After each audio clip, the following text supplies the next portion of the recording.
We've got some difficult days ahead. But it really doesn't matter with me now because I've been to the mountaintop. And I don't mind. Like anybody, I would like to live a long life. Longevity has its place. But I'm not concerned about that now. I just want to do God's will. And He's allowed me to go up to the mountain. And I've looked over and I've seen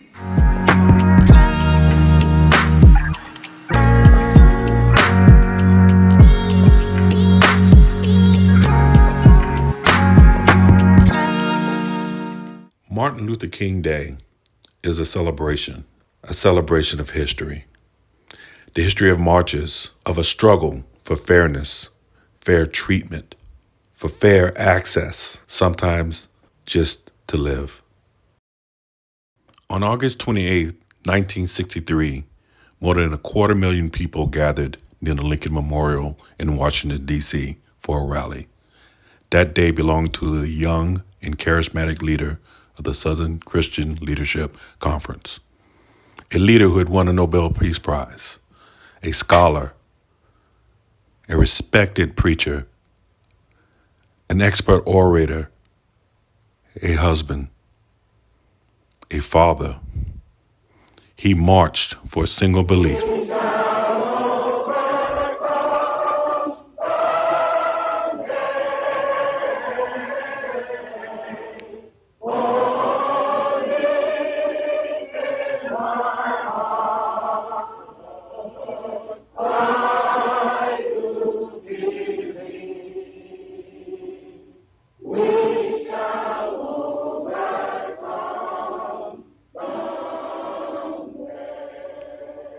He spoke truth to power and achieved the Civil Rights Act of 1964. But he didn't stop.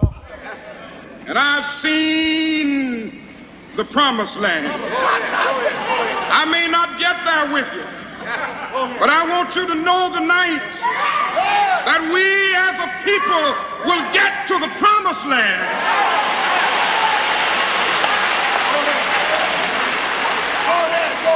So I'm happy tonight. I'm not worried about anything. Then, I'm not fearing on a balcony any in man. Memphis, Tennessee, Mine eyes have seen the glory we lost of him. the coming of the Lord. We mourned. The world mourned. What do we do now? Who will speak truth to power? Well, he was never alone. Dr. Reverend Ralph Abernathy, side by side with King, constantly together, always marching for the cause, consulting one another, even getting arrested together.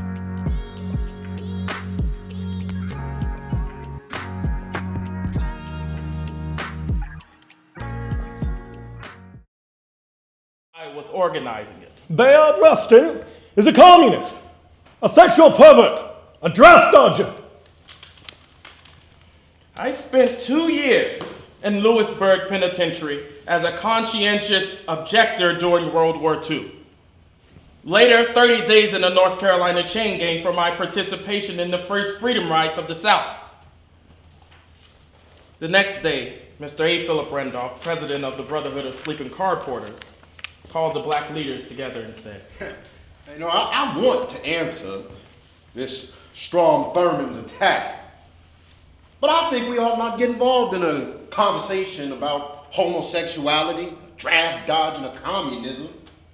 Instead, with the support of the black leaders here today, I would like to issue a statement which says that we, the leaders of the civil rights movement, and the leaders of the trade union movement, and the leaders of the Protestant, Catholic, Jewish churches that are putting together this march, have absolute confidence and Bayard Rustin's ability, his integrity, and his commitment to nonviolence as the way to bring about lasting social change.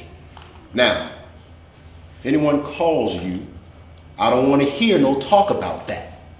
Is he gay? Is he been arrested? No. We simply say we have confidence in this man's ability. Do you know that Bayard Rustin is a homosexual? Do you know he has been arrested in California?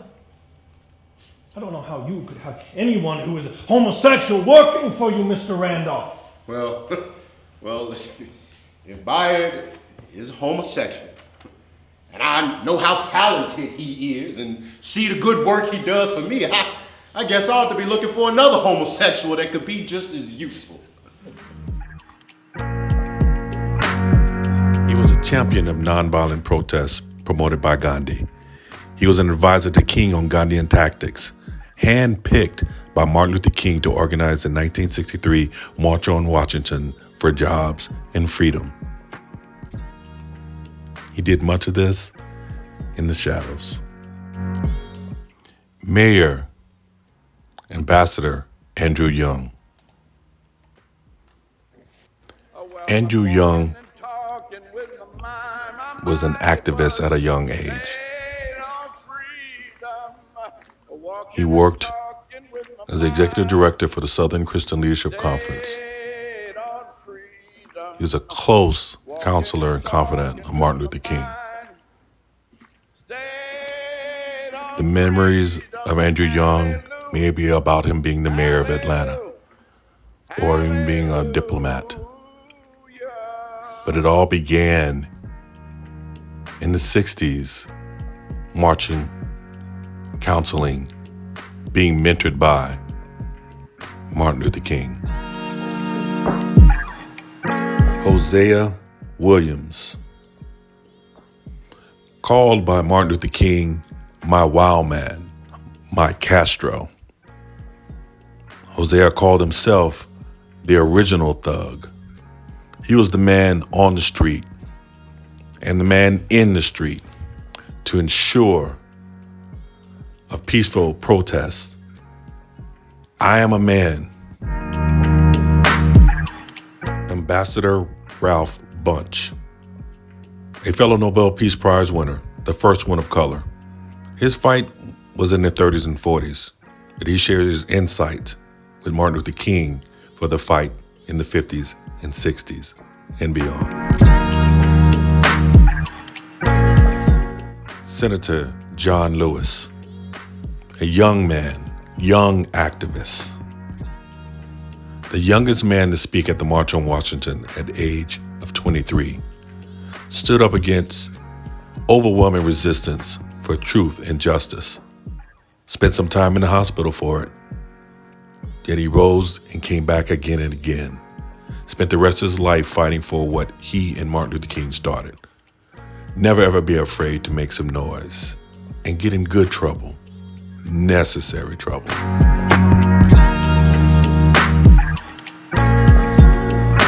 Reverend Jesse Jackson.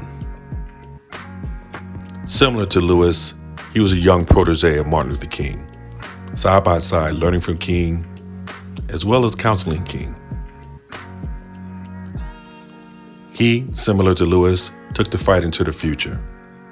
He was there when Martin Luther King died. Martin Luther King Day is not just a day of celebrating one man, but the idea that a man of color with like-minded individuals willing to risk their freedom and their lives for a cause greater than themselves is a part of the tapestry of American history. We will celebrate this more in detail in our History Month of February. Take time to learn more.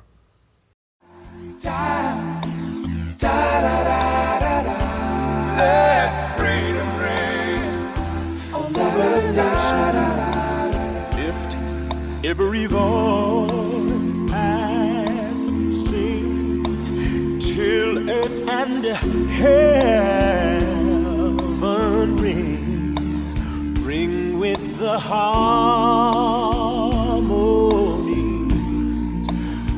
of liberty. Let I rejoicing rise high as a listening skies.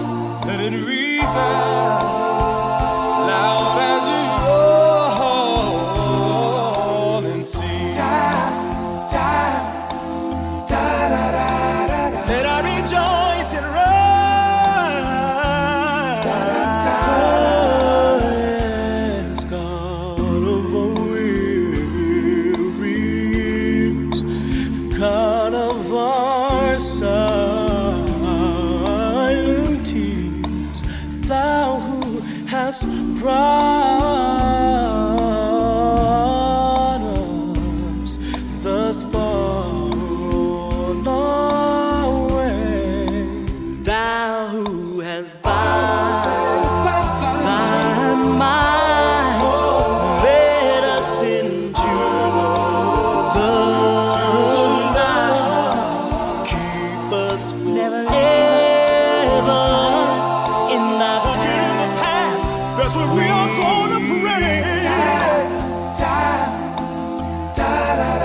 God who led us into the light, keep us forever.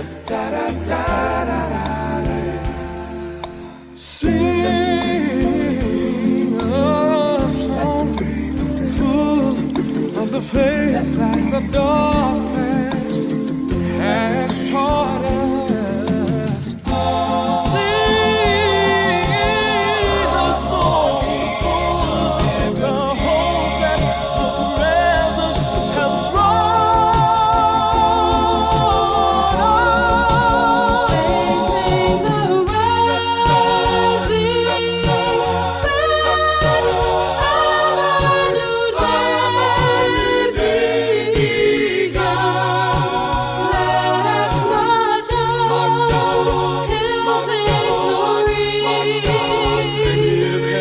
is won. And sing till earth and heaven ring, till it ring with the harmonies of liberty. Yeah, yeah, yeah. Let our rejoicing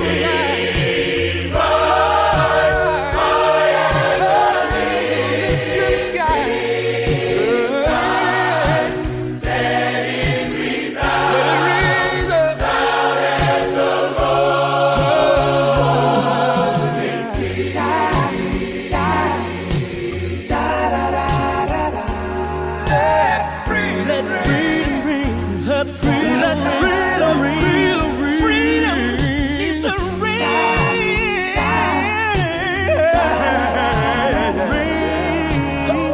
Let freedom ring. Just begun. Praise the Lord, the victory's won. Freedom needs to ring from every mountain. Lift every voice and sing till earth and heaven ring with the harmonies of liberty. Let our rejoicing rise high as the listening sky. Let it resound loud as the rolling sea, the rolling sea.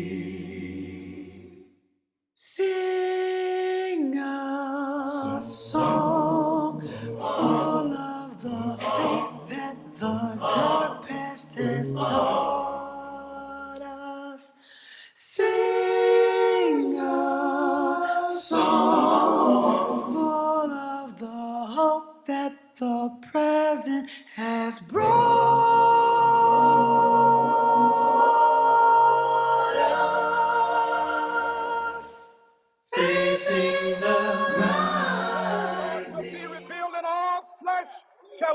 together.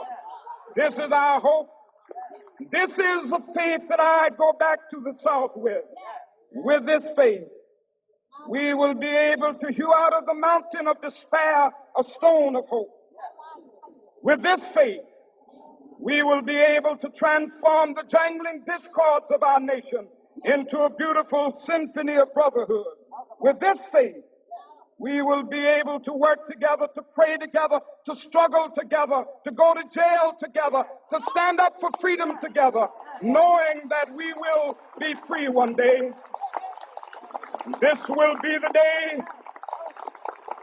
This will be the day when all of God's children will be able to sing with new meaning, "My country, tears of thee.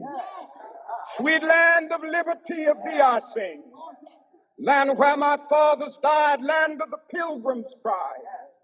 From every mountainside, let freedom ring. And if America is to be a great nation, this must become true.